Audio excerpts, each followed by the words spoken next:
Sekona seko, sekona seko, yoku mama. Oh, kombona yo, za. Sekona seko, sekona seko. Alléluia. Amen. Je bénis le Seigneur pour la grâce qu'il m'accorde ce matin d'apporter la parole devant son peuple. Amen. Amen. Ces excellents élus de Dieu, rachetés par le sang de l'agneau. Amen. Est-ce qu'on peut acclamer Jésus-Christ pour sa grâce, la faveur qu'il nous accorde ce matin? Amen. Alléluia.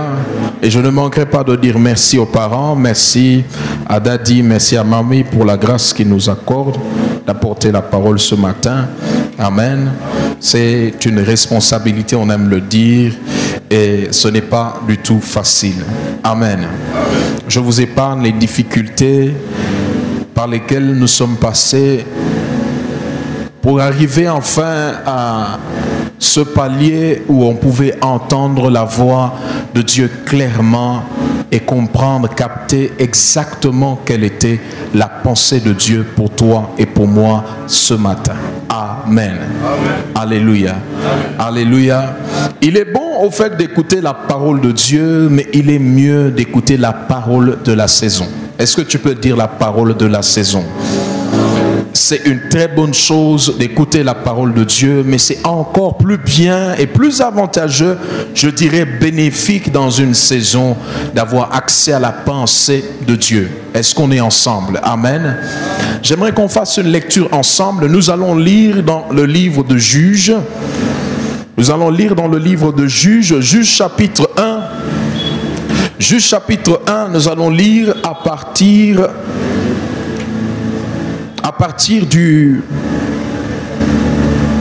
du premier verset. Juge 1 à partir du premier verset. Lisons ensemble au nom de Jésus. Écoutez ce que la Bible déclare.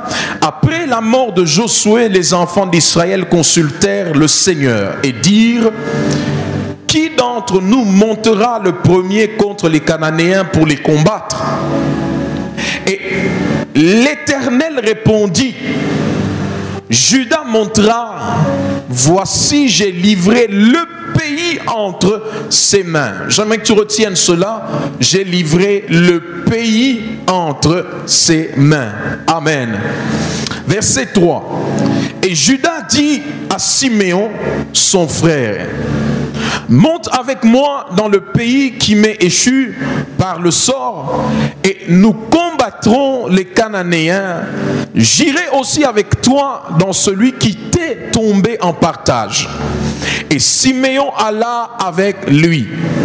Judas monta et l'Éternel livra entre leurs mains. Amen. Amen.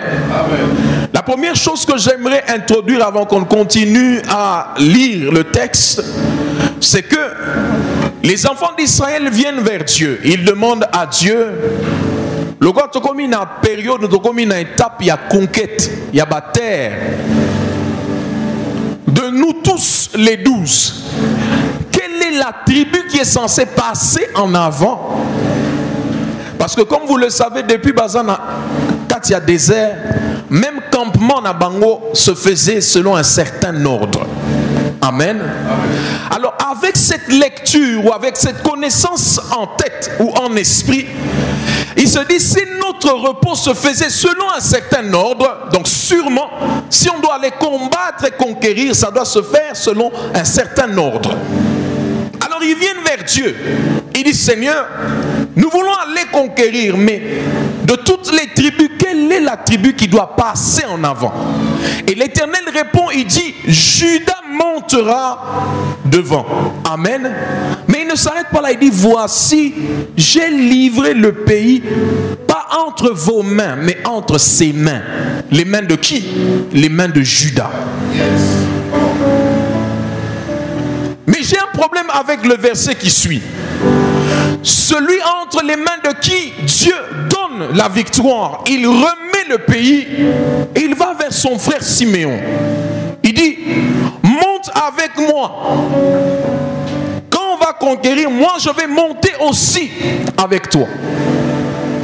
C'est le premier problème que j'aimerais que tu gardes en esprit. Celui à qui on livre tout va faire alliance avec un autre sur qui Dieu n'a encore rien dit jusque-là. En d'autres termes, celui qui a la promesse de Dieu, celui à qui Dieu déclare des paroles d'assurance, il va chercher un autre de qui jusque-là rien n'est encore dit. Retiens cela. Verset 4. Judas monta et l'Éternel livra entre leurs mains. Mais vous savez, il y a un bénéfice à cela. Ce que, puisque c'est Judas qui a la promesse, puisque c'est Judas que Dieu a choisi pour passer en avant, alors quand Judas va voir Siméon pour que Siméon l'accompagne, qu'est-ce qui se passe? La Bible dit ceci: et Dieu livra entre leurs mains les Cananéens, pas entre ses mains, en parlant de Judas. Donc, même Siméon est venu bénéficier d'une certaine parole qui reposait sur Judas. Est-ce qu'on est ensemble? Alléluia. Alléluia. Amen. J'aimerais ouvrir une parenthèse et puis on va évoluer dans la lecture. Bien-aimés dans le Seigneur, les bonnes relations, les bonnes connexions peuvent nous faire participer à des bonnes choses. Lorsqu'on a pour collaborateur, pour coéquipier, pour compagnie une personne qui porte sur elle les marques de Dieu, la promesse de Dieu, une influence divine, on est passible ou bien on est du bon côté pour expérimenter la gloire et la grâce de Dieu. Amen. Siméon n'a pas de promesse, mais Siméon se connecte à celui qui porte la promesse. Et la victoire n'est pas comptée seulement pour Judas, la victoire compte pour tous les deux. Alléluia. Amen. Que Dieu te donne de rencontrer des personnes qui te feront introduire dans la victoire. Et que Dieu fasse de toi la porte de la victoire pour les autres qui se connectent à toi. Aussi bien que les hommes peuvent te bénir, qu'ils soient aussi bénis par la grâce de Dieu sur ta vie. Parce que tu n'es pas n'importe qui, tu es un fils, une fille de la promesse. Sur toi repose la charge des paroles et des bonnes paroles de Dieu reposées ou annoncées te concernant. Est-ce qu'on est ensemble? Alors Dieu livre entre leurs mains, les mains de Judas et les mains de Siméon, les Cananéens et les Phérésiens. Et ils bâtirent 10 000 hommes. J'aimerais qu'on saute. On va aller vers le verset 8. Écoutez ceci.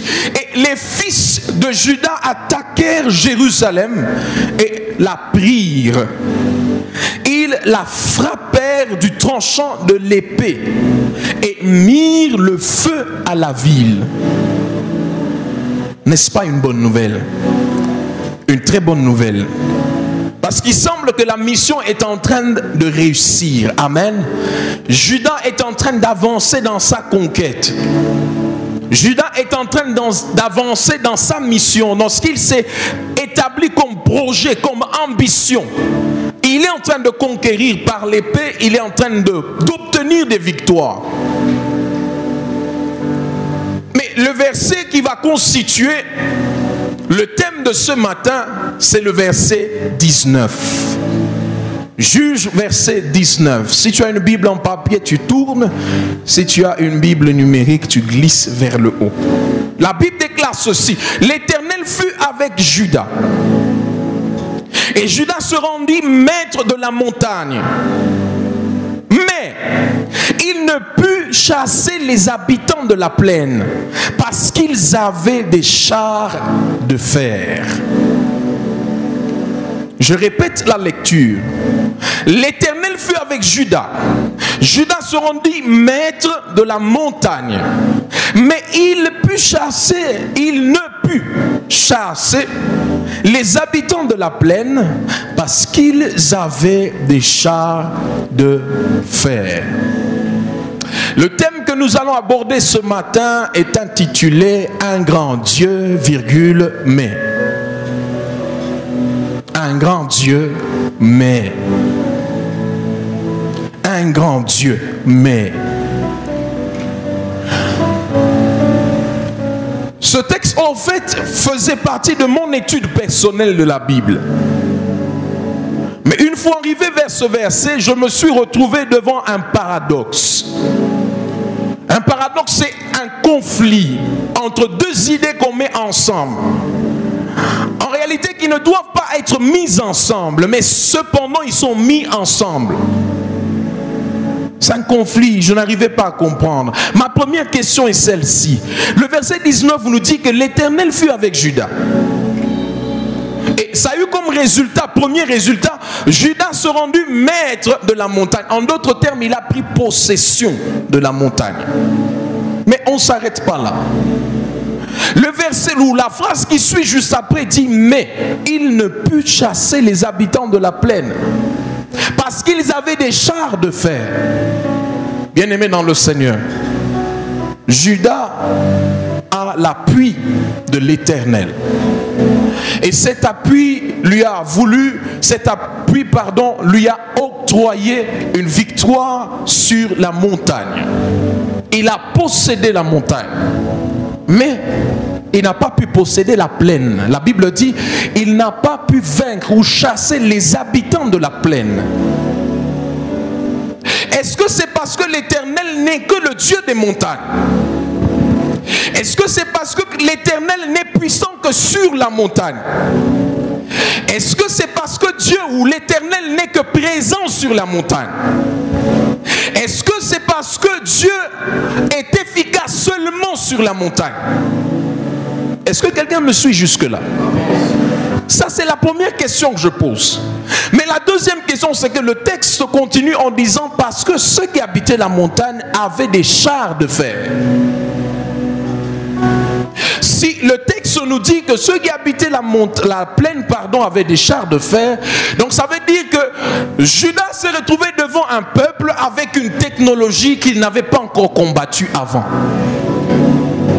Mais la deuxième question que je pose est celle-ci. Est-ce qu'il y a une technologie plus forte et plus puissante que l'Éternel? Est-ce que la raison pour laquelle ils n'ont vraiment pas pu vaincre, c'est parce que ceux qui étaient sur la plaine avaient des chars de fer?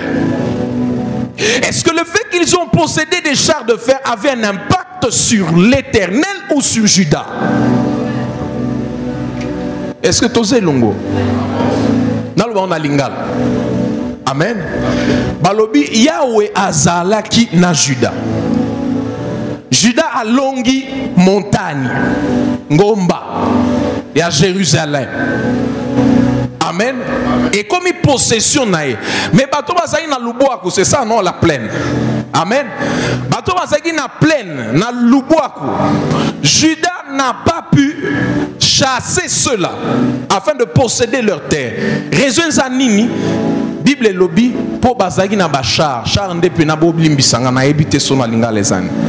Bazali na bachar ya mabende. Bibundeli ya makasi. Est-ce qu'on est ensemble jusque-là? Mais question nazo se poser, na obande ya ba question mibale, question liboso. Est-ce que bakoki obengana iteka ponzamba za makasi ka likolo ngomba, a makasi te na plaine? Première question. Deuxième question. Bible les a précisé qu'ils n'ont pas pu vaincre parce qu'ils avaient des chars de fer. Donc ça veut dire en quelque sorte, c'est ça la raison qui a fait en sorte que va vaincre. Mais si on motuneza, est-ce que les chars de fer on a des et bangi sinzambe pour passer longate, tout et bangi si Judas pour se longate. En fait, les chars ont un impact sur le mental de l'Éternel, sur la puissance ou la force de l'Éternel, ou alors sur le mental de Judas. Amen. Mais c'est ça la progression en fait de ma pensée, de ma réflexion. Bien-aimés, vous allez vous rendre compte d'une chose. Nous le disons, nous le chantons. Nous avons un grand Dieu. Amen. Amen. Nous avons un grand Dieu. Nous avons un Dieu puissant. Alléluia. Nous chantons le nom de Jésus, plus grand que tous les noms. Mais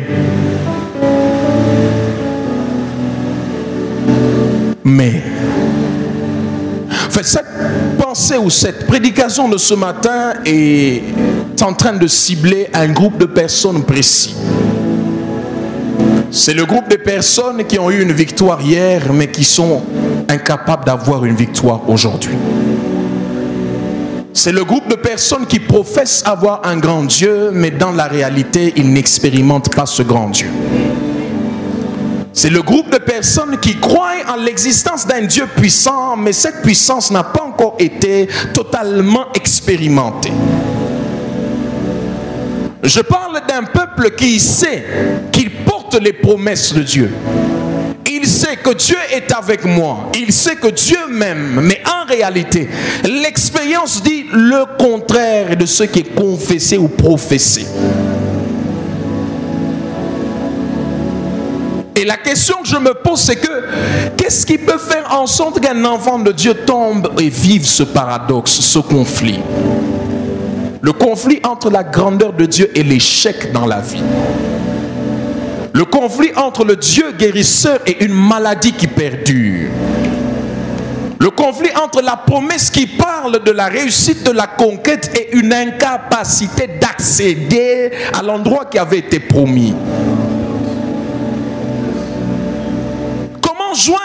D'abord, comment comprendre ce conflit? Ce conflit est dû à quoi? Quelles sont les causes qui peuvent faire en sorte qu'un enfant de Dieu se trouve devant une situation où sa circonstance dit le contraire de ce que la parole de Dieu déclare sur sa vie? Qu'est-ce qui peut faire en sorte qu'un enfant de Dieu sorte d'une veillée de prière où des bonnes choses sont déclarées sur sa vie, mais qu'à la sortie de cette veillée, les réalités autour contredisent la parole de Dieu sur sa vie? Quels sont les éléments qui rendent, j'allais dire, j'étais tenté à dire qui rendent Dieu inefficace, mais en réalité, Dieu n'est à aucun moment inefficace. Ces choses nous rendent incapables d'accéder à ce que Dieu a rendu disponible. Alléluia. Alléluia. Amen. Vous savez, Dieu m'a fait comprendre une chose.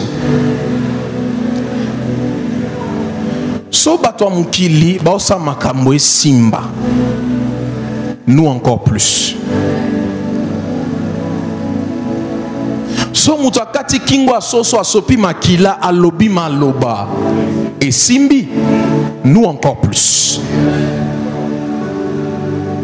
So ba ibisi mudu yaka me la bisoka ebelete me maka $200. So ba mi ka $200 to fongola to salon. So ga me mi $200 et simbi, à combien plus forte raison mutu azo futa dim na ye?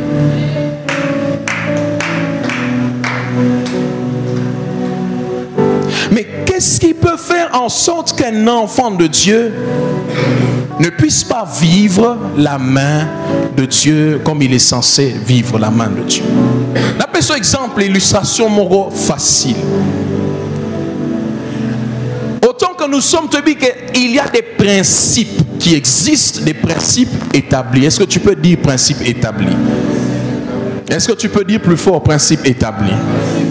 Si on appelle ici briquet, on a dit papier, mouchoir, oyo. On appelle ici briquet. Qu'est-ce qui se passe? Le papier est censé prendre feu. Tous longo. Si on a makala nanda kozo pelisa moto, oche ba huile, oche soki papier, soki nini, o pelisi. Mais au sali ata soki 20 minutes makala ezwaka moto te. Le principe n'est pas respecté. Est-ce qu'on est ensemble? Normalement, makala les seigneurs les oa moto. Mais si maka les eu moto, admettons un peu que je vienne devant vous ici, n'appelle ici briquet, mais eloro ezo zoa moto te, papier zoa moto te. Qu'est-ce que cela veut dire? Il y a un problème quelque part. J'aimerais annoncer à quelqu'un quelque chose. Si les principes connus et établis qui sont censés opérer dans dans certaines vies et dans certaines circonstances ne fonctionne pas, ça veut dire que les conditions censées faciliter l'exécution de ce principe ne sont pas existantes. La paix, ça veut dire une raison facile et le réseau à moto no quitté. Son azu papier au kamoko na dindisi na mai na bimisi na pelisi briquet et ozikate ou alors ezika no quitté. Le feu va d'abord exercer une chaleur jusqu'à sécher le bord. Au moins monte bando zo malem me bando boumana parce que une fois au contact de l'eau et de cette fraîcheur là, le feu s'éteint. Alléluia. Ça c'est la science pour les enfants. Est-ce qu'on est ensemble jusque-là? Non, on a un principe qui est censé marcher, mais il ne marche pas. Pourquoi? Parce qu'il est en face de certaines conditions qui ne sont pas réunies.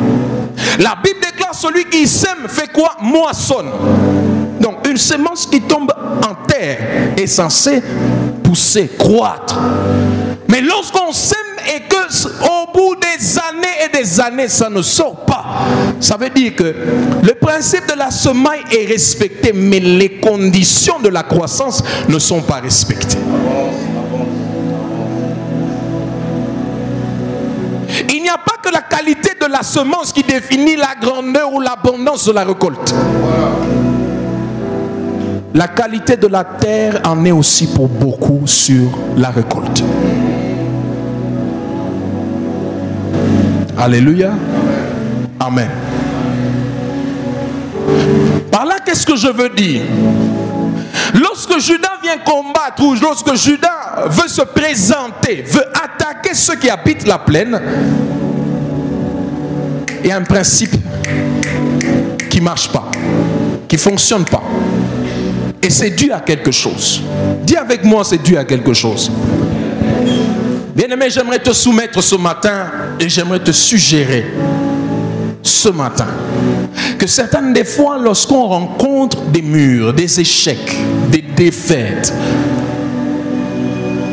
nous sommes tout simplement vraiment en Dieu, en Christ. Mais il y a certaines choses qui font à ce que le principe censé permettre à Dieu d'inférer, d'interférer, d'intervenir dans notre situation n'est pas réuni. Est-ce qu'on est ensemble? Alléluia.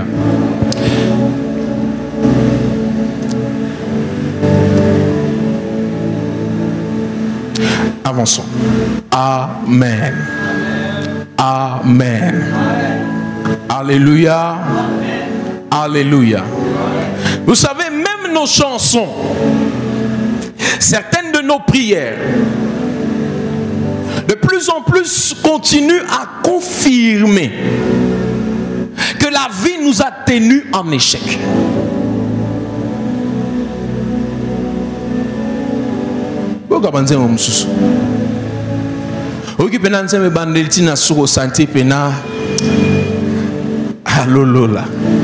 Au senti pendant que ta vie est tenue en échec. Et ce pendant plusieurs années.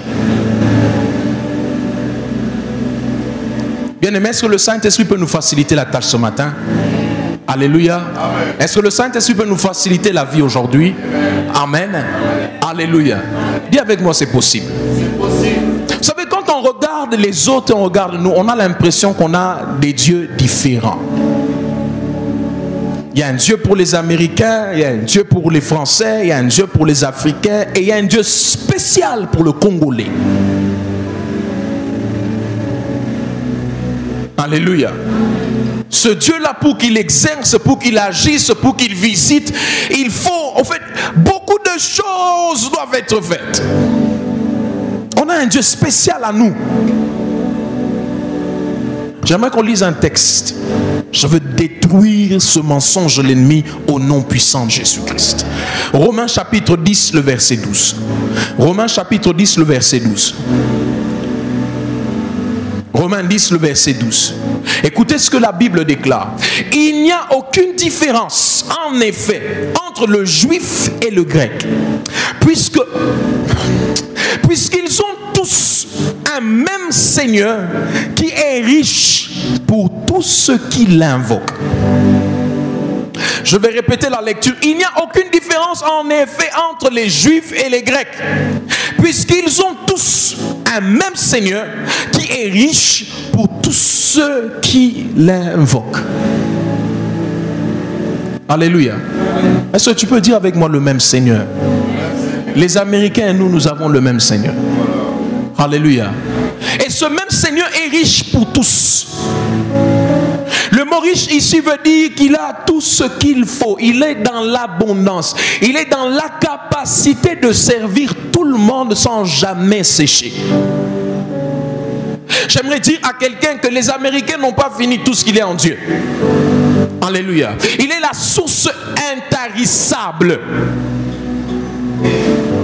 Ton voisin à toi qui a été visité par Dieu, qui a expérimenté la grâce de Dieu, n'a pas fini tout ce qu'il y a en Dieu. Il est riche pour tous. Et ce peu importe ta nationalité, peu importe ta tribu, peu importe l'angozoloba, bien-aimé dans le Seigneur, Dieu est riche pour tous ceux qui l'invoquent. Il a suffisamment en stock pour servir et répondre à tous nos besoins. Alléluia. Mais qu'est-ce qui fait la différence entre les hommes? Qu'est-ce qui fait la différence entre les réalités des hommes? Alléluia. Amen. Amen. S'il te plaît, j'aimerais que tu bouges ton voisin, que tu lui dises, que tu lui poses la question, qu'est-ce qui fait la différence entre les hommes? Qu'est-ce qui fait la différence entre les hommes? Bien-aimé, j'aimerais te proposer ceci. La seule différence entre les hommes, c'est leur capacité à recevoir, c'est leur habilité à respecter les principes du royaume de Dieu, et c'est leur niveau d'accès au mystère de Dieu. Je répète ce que j'ai dit. La différence entre les réalités des hommes, les circonstances des hommes, ce que nous vivons et expérimentons, bien aimés dans le Seigneur, la différence se trouve entre notre capacité de recevoir, notre capacité à recevoir ce que Dieu a donné, notre habilité à respecter les principes du royaume de Dieu et notre niveau d'accès dans les mystères de Dieu. Combien d'entre nous connaissent cette histoire dans la Bible où Jésus-Christ est en train de prêcher en utilisant des paraboles, et ses disciples viennent et posent la question pour savoir: Seigneur, pourquoi est-ce que tu leur parles en parabole et à nous tu parles clairement? Et il dit: à eux il n'a pas été donné de connaître les mystères du royaume. Il y a un problème d'accès dans les mystères de Dieu qui différencie ceux qui étaient autour de Jésus et les autres qui venaient écouter. Bien-aimés dans le Seigneur, c'est cet accès qui différencie les hommes. Bien-aimé, si tu dors, je ne sais pas quel jour de ta vie tu vas te réveiller.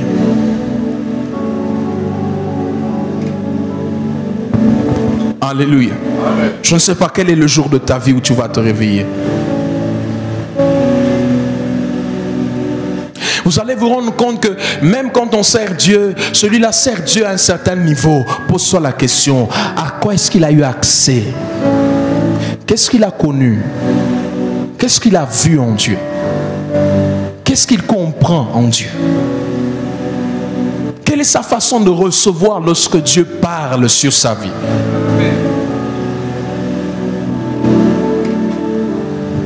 Alléluia. Amen. Bien-aimé dans le Seigneur, Dieu est El Shaddai. Il se suffit à lui-même et il nous suffit tous. Il nous suffit en tout temps.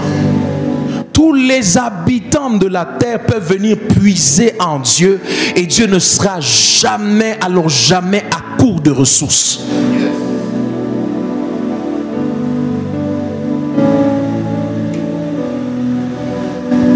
Amen. Luc chapitre 1, le verset 37. Luc chapitre 1, le verset 37. La Bible déclare: car rien n'est impossible à Dieu. Vous savez, il est important pour moi, avant de t'emmener dans ce qui fait en sorte que nous ne puissions pas expérimenter Dieu quand il le faut, que je puisse insister et préciser, confirmer et consolider cette vérité que le problème n'est pas du côté de Dieu. Est-ce que tu peux dire le problème n'est pas du côté de Dieu? Le problème n'est jamais du côté de Dieu. Vous savez, Dieu n'a aucun problème. Amen. Pour mes embêtés. Sauf pour mes embêtés, pour mes fous là quelque part. Solution na problème moi n'en au sala que ngana auto expérimenter Dieu l'olenge sengeli. Car rien n'est impossible à Dieu. Genèse chapitre 18 le verset 14. Genèse 18 le verset 14. L'ange pose la question à Abraham et à Sarah indirectement, qui étaient dans la tente en train de rigoler, lorsque l'ange annonce que Sarah va tomber enceinte. Il dit, est-ce qu'il y a quelque chose qui soit impossible à Dieu? Est-ce qu'il y a quelque chose qui soit difficile à Dieu? J'aimerais, bien aimé dans le Seigneur, nous faire comprendre que les chars de fer devant lesquels Judas était confronté n'étaient pas un problème pour Dieu, mais ce n'était qu'un problème pour Judas. Ces difficultés devant lesquelles Judas se trouve ne sont pas une difficulté pour Dieu, mais sont une difficulté pour Judas. Alors, bien aimé dans le Seigneur, seul Judas va déterminer si le Dieu puissant va résoudre sa difficulté. Seul Judas a les clés pour ouvrir la porte afin que Dieu fasse son entrée. Judas doit avoir la bonne posture, la bonne attitude. Il doit avoir les bons mots afin que Dieu entre dans sa situation. Bien-aimé dans le Seigneur, la Bible dit avec Dieu nous ferons des exploits. Est-ce que tu peux déclarer cela? Avec Dieu nous ferons des exploits. Dis le plus fort, avec Dieu nous ferons des exploits. Et j'aimerais t'assurer qu'il y a des hommes qui ont vécu cela. Il y a des hommes qui ont vécu cela dans la Bible. Il y a des hommes qui ont vécu cela en dehors de la Bible. Jusqu'à aujourd'hui, il y a des hommes qui font des exploits avec Dieu. Mais j'aimerais aussi te dire la vérité. Que ce soit dans la Bible, que ce soit parmi nous, il y en a aussi qui n'ont pas vécu cela. Est-ce que Dieu est incapable de faire des exploits? Non, Dieu peut faire des exploits. Est-ce qu'un homme avec Dieu ne peut pas faire des exploits? Oui, il peut faire des exploits, mais ça dépend de l'homme qui marche avec Dieu. Bien aimé, en réalité, quand la Bible dit avec Dieu, ce terme fait allusion à une association et jamais à une substitution. Dieu ne va jamais te remplacer dans ce que tu es censé faire. Quand la Bible dit avec Dieu nous ferons des exploits, ça veut dire que nous avons un rôle à jouer. Nous venons avec Dieu en association. Dieu ne nous remplace jamais. Bien aimé, le seul moment où Dieu nous a remplacés, a pris notre place, c'est le jour où il est venu en Jésus-Christ pour porter sur lui nos péchés, afin que la sentence qui nous revenait revienne sur lui et que la justice qui était à lui revienne à nous. C'est le seul moment où on expérimente la substitution. C'est dans le projet et dans la réalisation de la rédemption. À aucun moment Dieu va se substituer à toi. Alléluia. Même quand Bible est zoloba, ce n'est plus moi qui vis, c'est Christ qui vit en moi. Ça ne veut pas dire qu'il y a là une substitution. Ce verset veut simplement parler d'une soumission. Ce n'est plus moi qui vis selon ma propre volonté, mais je me soumets à la volonté de Christ et je le laisse s'exprimer à travers ma vie. Nous vivons avec Dieu, nous marchons avec Dieu en association. Paul parle du fait qu'il est co-ouvrier avec Christ.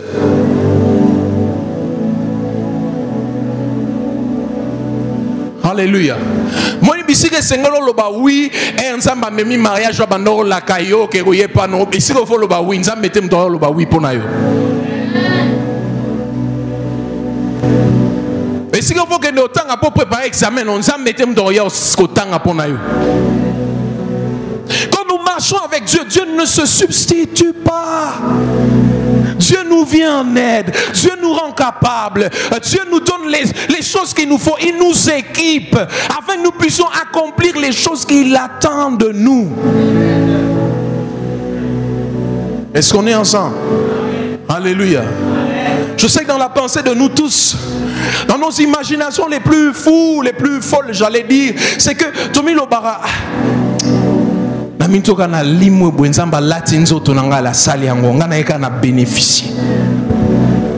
oui, il a déjà fait. Il a déjà fait. Il est mort pour toi. Il a été flagellé pour toi. Il a été maltraité pour toi. Battu de verge pour toi. Blessé. Et il est mort sur la croix pour toi. Afin que tu viennes bénéficier de sa grâce. Mais maintenant, vivant sous cette grâce, bien-aimé dans le Seigneur, il y a des choses qui reviennent à ta responsabilité. Dieu m'avait dit, pendant tes 30 ans, dans tes 20 ans, voici les choses que tu vas vivre. Dieu m'avait dit, tu ne dépasseras pas 25 ans. Voici ce qui va t'arriver. Il y a une saison de gloire qui vient de s'ouvrir sur ta vie.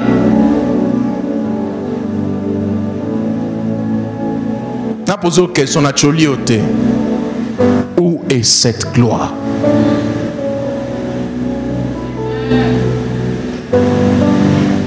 Il y a une vidéo du pasteur Marcelo qui circule, qui parle.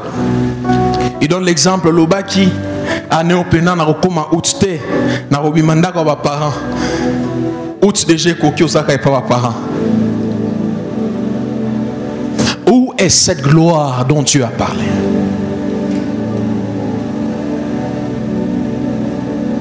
Est-ce que ça le goûte? J'aimerais proposer à quelqu'un, quand les choses que Dieu annonce par les prophètes n'arrivent pas, c'est pas seulement qu'ils ont mal vu, c'est pas seulement qu'ils ont mal entendu, c'est pas seulement que Dieu, ce n'est pas le temps de Dieu, non. Des fois tu es vraiment dans la saison, mais seulement tu attends que Dieu fasse pour toi ce que tu es censé faire pour toi.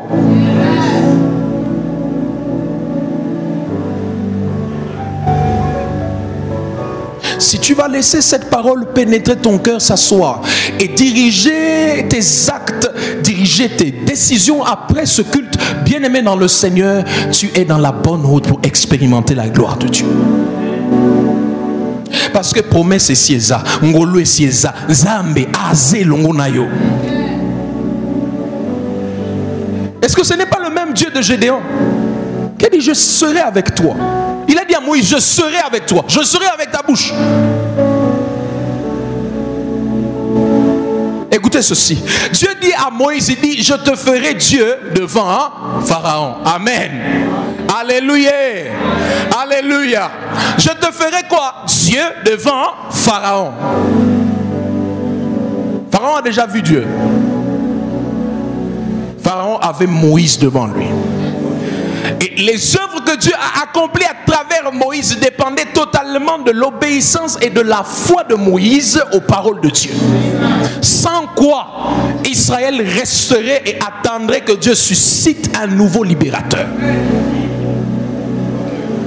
Est-ce que tu veux que ta famille attende un nouveau libérateur? Parce que vous savez, dans nos familles, il y a des gens, il y a des gens qui se posent la question, est-ce que ça y est, il faut oser là? Moi, je suis robotama à travers Éloge, robotama à travers Sabrina Tonan. Est-ce qu'il faut oser là? Moi, je suis yende, mutamemel bisobia, notondo luka. Et on dirait changement et comment ça on dirait banda. Mais depuis un certain temps, il se pose la question, est-ce que c'est elle? Ou bien on doit attendre un salut qui doit venir d'ailleurs? Nous sommes un point. O esengeli yo sala, o zelanzamba o sala ngona place na yo. Amen. Amen. Alléluia. Amen. Dieu avec nous et nous accompagne. Amen. Alléluia. Amen.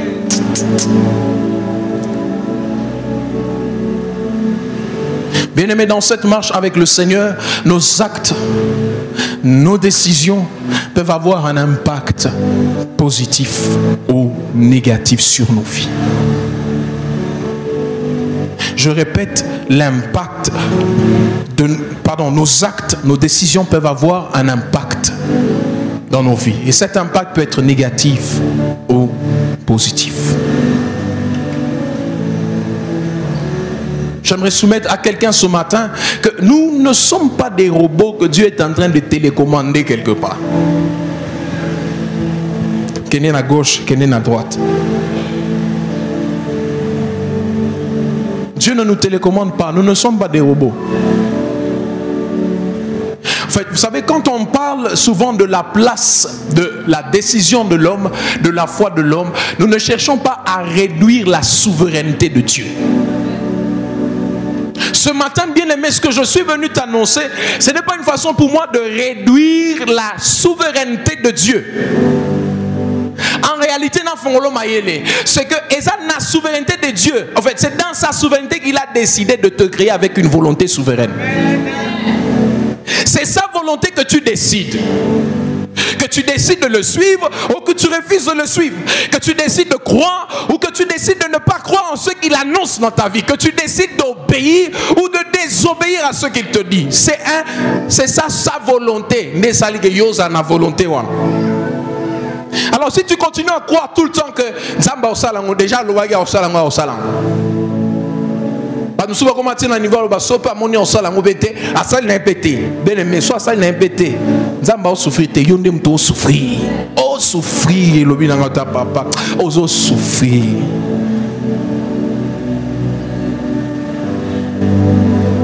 Mais tu vas continuer à souffrir jusqu'à quand? Pendant que ce que Dieu a promis pour toi est là, devant tes yeux. C'est vrai qu'il y a des chars de fer, mais c'est pas ça. Le plus important, c'est lui qui est en toi. La Bible déclare, il est plus fort que celui qui agit dans le monde. Le plus important, c'est pas ce que tes yeux voient. Tu ne vas pas te laisser toute ta vie entière influencer par ce que tes yeux voient, intimidé parce que les hommes disent qui s'est déjà produit dans ta famille. Et tu vis dans toutes ces imaginations là et tu es incapable de percer avec le Seigneur. J'aimerais te proposer ce matin que Jésus-Christ est réel. Jésus-Christ est puissant.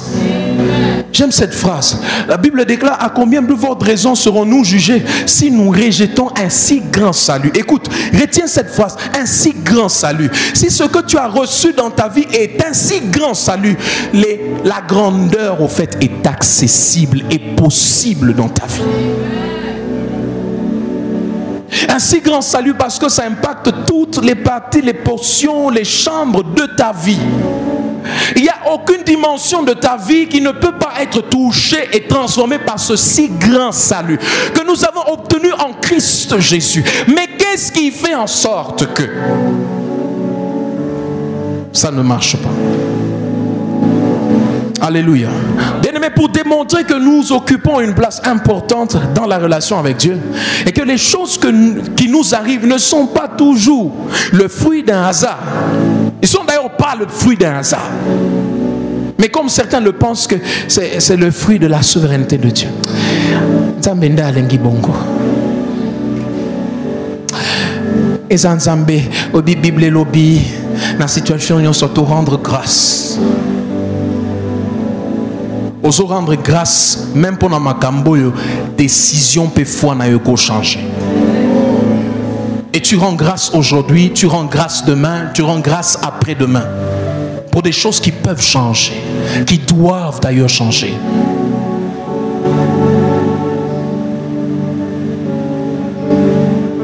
Quand je lis ça, je regarde ma vie, je dis: Seigneur, certaines de ces choses doivent changer.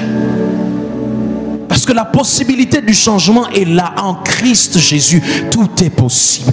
Par le Saint-Esprit, cela est possible. Ça peut changer. La possibilité est là. Alléluia. Amen. J'aimerais que tu prennes ta Bible ensemble avec moi. J'aimerais qu'on voie ensemble l'importance ou la place qu'occupe la volonté de l'homme, la participation de l'homme dans cette relation avec le Seigneur. Matthieu chapitre 23. Matthieu 23, nous allons lire à partir du verset 37. Matthieu 23, chapitre 37, la Bible déclare ceci: Jérusalem, Jérusalem, qui tue les prophètes et qui les lapide. Pardon, qui tue les prophètes et qui lapide ceux qui te sont envoyés. Combien de fois ai-je voulu rassembler tes enfants comme une poule rassemble ses poussins sous ses ailes, et vous ne l'avez pas voulu. Attends. Quelqu'un ici n'avait pas dit que Dieu est souverain? Amen. Alléluia. Quelqu'un n'a pas dit que Dieu est souverain. La Bible déclare: j'ai voulu vous rassembler, mais vous ne l'avez pas voulu. Par conséquent, qu'est-ce qui s'est passé? Ça n'a pas été fait. Mais écoutez maintenant, Jésus-Christ leur dit quand est-ce que ça sera fait. Le verset qui suit dit ceci: voici votre maison vous sera laissée déserte. Verset 39. Car je vous le dis, vous ne me verrez plus désormais, jusqu'à ce que vous disiez: béni soit celui qui vient au nom du Seigneur. C'est en ce moment-là que ce que je voulais faire va s'accomplir. Quand vous allez le vouloir, le désirer et proclamer: béni soit celui qui vient au nom du Seigneur. Sans cela, vous ne pourrez pas être rassemblés. Ça me fait comprendre pourquoi Jésus-Christ vient vers le paralytique à côté de la piscine et lui dit: veux-tu être guéri? Moi je le veux.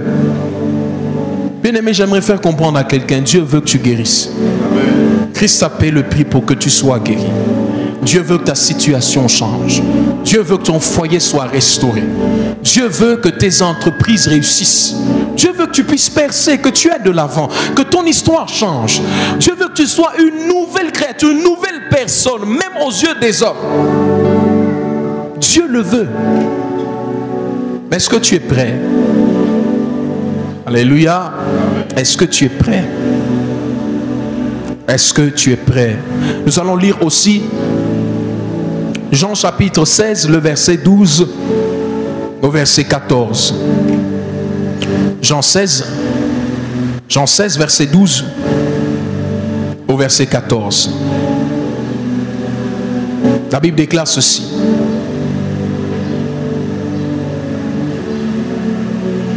j'ai encore beaucoup de choses à vous dire, mais vous ne pouvez pas les porter maintenant. Quand le consolateur sera venu, l'Esprit de vérité, il vous conduira dans toute la vérité, car il ne parlera pas de lui-même, mais il dira tout ce qu'il aura entendu et il vous annoncera les choses à venir. Il me glorifiera parce qu'il prendra de ce qui est à moi et vous l'annoncera. Alléluia. Jésus-Christ dit ceci: j'ai beaucoup de choses à dire, mais vous ne saurez pas les porter. L'appellation vérité. Vérité, Zabo est bien aimé dans le Seigneur. Dans ce royaume, les choses que tu reçois dépendent de toi. Les choses qui sont données dépendent de Dieu. Dieu décide de quoi il veut te donner. Mais ce que toi tu reçois dépend de toi. Je veux le dire autrement.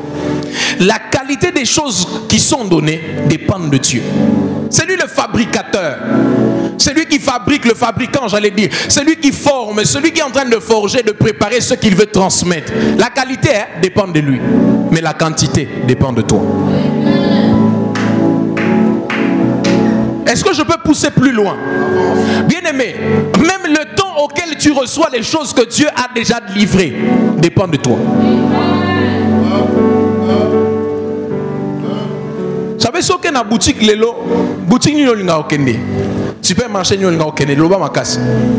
Supermarché ni na oyokate. Yo linga nini? Hein? Nazo yokate loba makasi. Hein? Est-ce que vous avez lobiango? N'est-ce pas? Quand tu vas dans un rayon, la qualité de la chose qu'il y a dans ce rayon dépend de toi. Comme ton fabricant? Non. C'est le fabricant. On est à charge naïe. Mais qui va dire si combien de pain va entrer dans ton panier? C'est les moyens que tu as dans tes poches. C'est toi qui dis, je suis venu acheter 2 pains. Je suis venu acheter 3 pains. Je suis venu acheter 4 pains. Je suis venu acheter 6 pains. C'est moi. La quantité, c'est toi. Bien-aimé dans le Seigneur, Dieu s'assure de la qualité. Il l'a déjà fait. Dieu s'assure de la qualité. Il a déjà accompli sa part. Mais la quantité des choses qu'un homme peut porter dans sa vie, des choses qu'un homme peut manifester dans sa vie, dépend de lui. Le temps même, des fois, dépend de lui. Vous savez, quand je lis la Bible, je me rends compte qu'il y a 2 types de temps de Dieu. On est dans la temps Nzambe. Amen. Il y a 2 types de temps de Dieu. Il y a un temps de Dieu, par exemple, quand il dit à Sarah, il dit l'année prochaine, dans la même période. C'est le temps de Dieu, n'est-ce pas? Ça émane de Dieu, cette proclamation. Mais vous savez, quand il vient chez Abraham et qu'il annonce que sa postérité va aller en captivité, et il dit ceci: ils vont passer 400 ans dans une terre étrangère. Mais il ne s'arrête pas là. Il explique les conditions et la période durant laquelle ils seront libérés. Il dit jusqu'à ce que le péché des Amoréens va atteindre un certain niveau. Alléluia. C'est ce que j'appelle le temps de Dieu, le temps de l'homme. C'est un temps de Dieu, mais qui dépend des décisions de l'homme, de l'état de l'homme, du niveau que l'homme aura à atteindre dans une certaine période donnée. Il dit, c'est quand le péché de ceux au Barban, en fait, en réalité, un an libéré Bango, et ça peut pas zonger à terre où il y a Cana, on a promis à qui. Mais le problème est que na terre wana, et ça na nation mususu ba vivre wana. Mais pour na pesa bango terre oyo na benga na ba wana, il y a un temps. Mais le temps c'est quoi?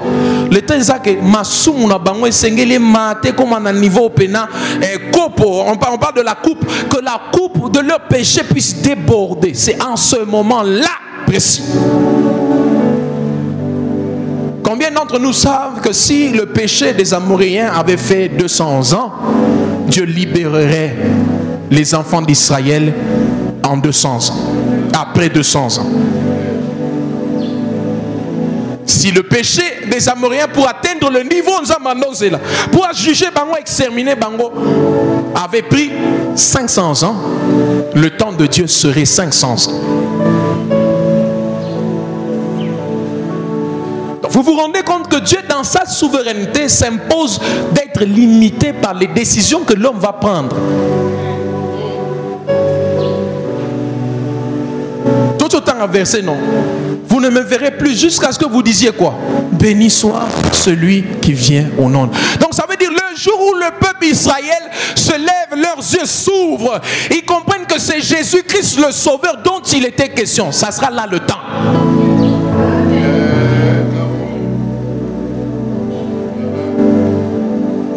Est-ce qu'on est ensemble?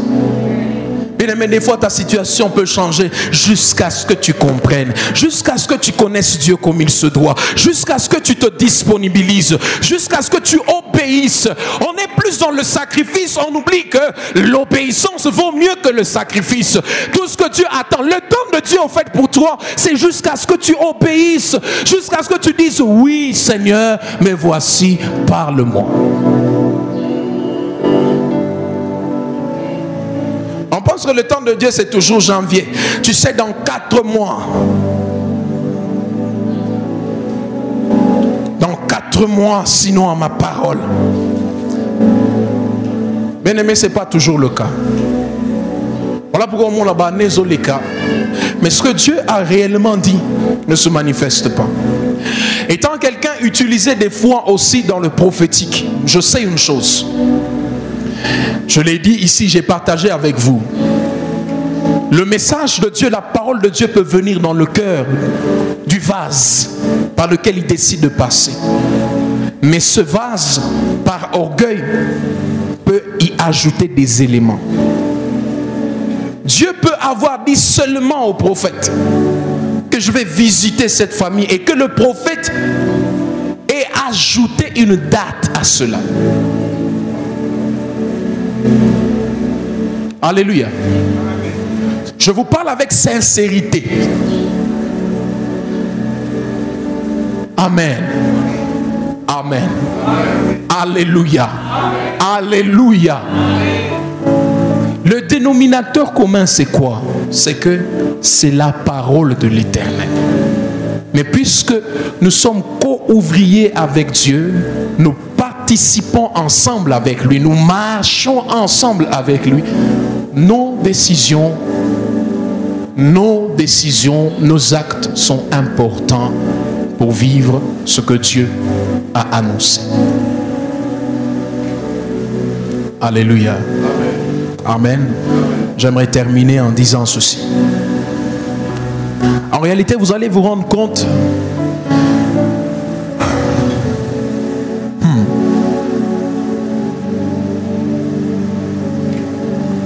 Amen.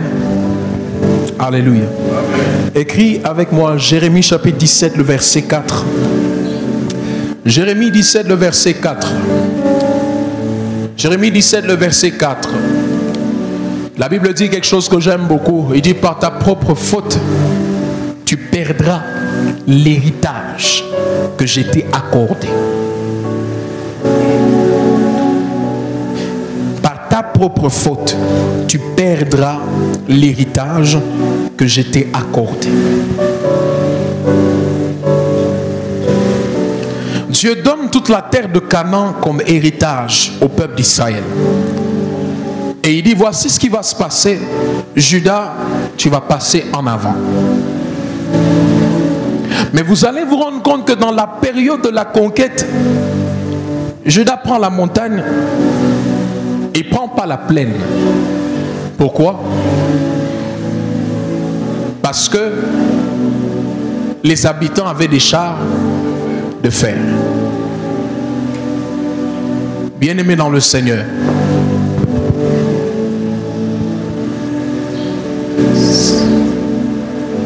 Amen. Est-ce que j'ai ton attention? Jamais que tu fermes tes yeux, s'il te plaît.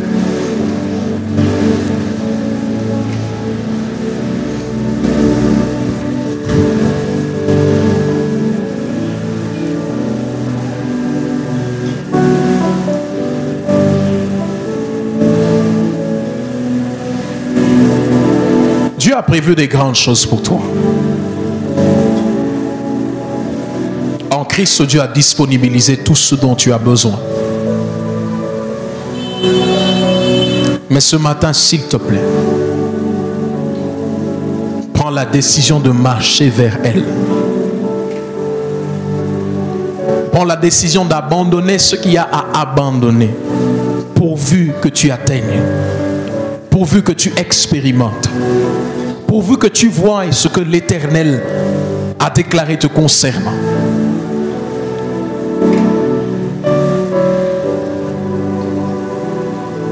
Dieu est puissant. C'est incontesté depuis l'histoire des hommes que Dieu est puissant. Dieu est redoutable. Dieu est fidèle. La Bible déclare que sa parole est droite et ses œuvres s'accomplissent avec fidélité. Ça, c'est incontesté dans l'histoire des hommes. Mais est-ce que ces attributs de Dieu peuvent devenir une expérience pour toi? Est-ce que tu peux te décider ce matin de vivre coûte que coûte ce que Dieu dit te concerne? Retiens ceci, les chars de fer ne diminuent en rien la puissance de notre Dieu. Les difficultés, les obstacles, les paroles des hommes ne diminuent en rien la capacité de Dieu à intervenir, à te sauver, à te secourir, à transformer ta vie, à changer ta vie. Mais seulement crois. Mais seulement fais-lui confiance. Mais seulement sois rassuré de son salut et de son secours. Sois rassuré que les paroles qu'il a déclarées te concernant sont oui et amen. Et sa main n'est pas courte pour agir dans ta vie. Sois rassuré.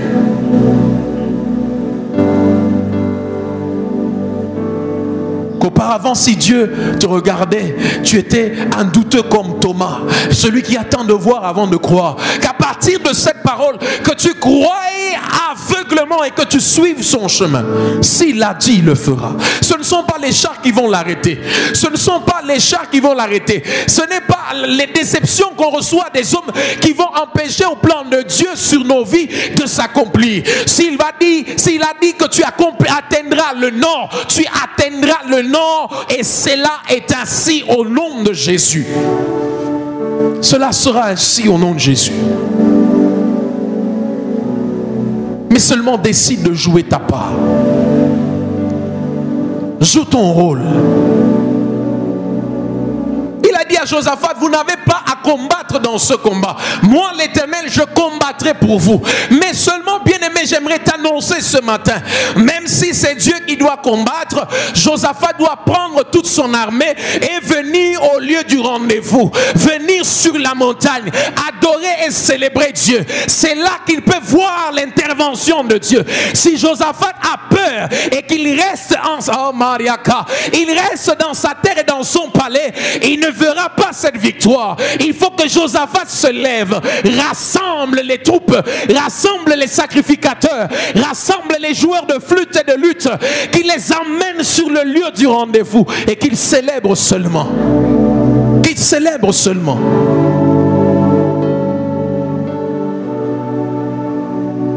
Dieu parle à Josaphat ce matin. C'est ma charge à moi de confondre tes ennemis, mais c'est ta charge à toi de venir au lieu du rendez-vous. C'est ta responsabilité de faire monter les adorations et les célébrations. C'est ta responsabilité de croire que je suis ce que je dis que je suis, que je ferai ce que j'ai annoncé que je ferai. Dieu parle à Josaphat. Dieu parle à Gédéon, n'aie pas peur. N'aie pas peur, va avec la force que tu as. Tiens-toi avec la connaissance que tu as. Présente les compétences que tu as. Avance avec l'onction que tu as. Avance avec la grâce sur toi. Lève-toi et vas-y. Ne reste pas assis. Ne reste pas assis parce que balobi kuna ezala boy, kuna baboy rabatu boy, kuna bazoraka rabatu boy. Ne reste pas assis, bien-aimé dans le Seigneur.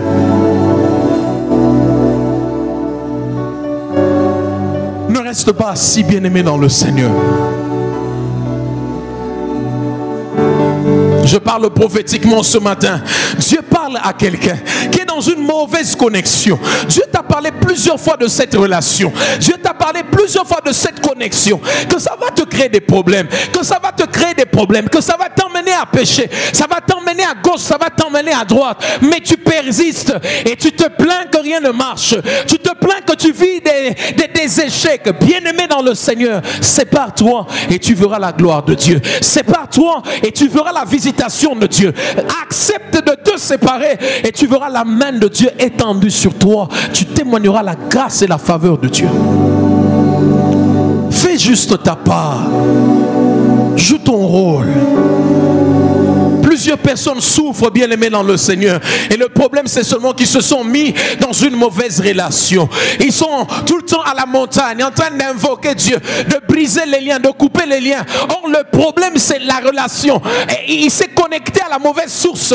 Et il s'est connecté à la mauvaise personne. Et les combats qui attaquent, qui suivent cette personne, sont en train de se répercuter sur sa vie. Bien-aimés dans le Seigneur, il est temps, il est grand temps, il est temps, il est grand temps. Le Seigneur te parle ce matin.